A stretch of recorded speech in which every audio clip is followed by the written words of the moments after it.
Do you know anybody else who's stuck in a job and they're constantly bitching about their job, and every time they talk about it, you're like, dude, you're not gonna win in that job. No matter what you do, you're not gonna win. It's called a double bind. A double bind is a lose-lose scenario. That's the paradigm. No matter what you do, you can't get out of it. So it's like swimming with sharks, okay?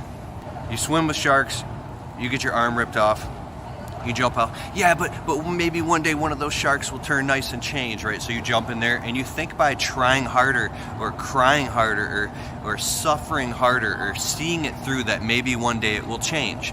But what always happens? Like in a job, maybe you work some overtime, you make good money here. If you do something where you get tips, you get a little more tips here. But it always drags you along and it keeps you just at that point. Kind of like a job pays you just enough so you won't quit, but just enough so you go crazy and you hate it. That's just an example here. But I think that these type of situations are a paradigm where the only way to get out of it, almost like being trapped with a narcissist or a narcissistic situation, is to get completely out of the situation. Has there ever been a transition or a transcending moment in your life where you stepped to a new level, you became a new person, and you're now completely like in a different place in your life, and you look back at the old values and beliefs that you used to have and you go, I wouldn't even consider doing that or thinking that or being that anymore.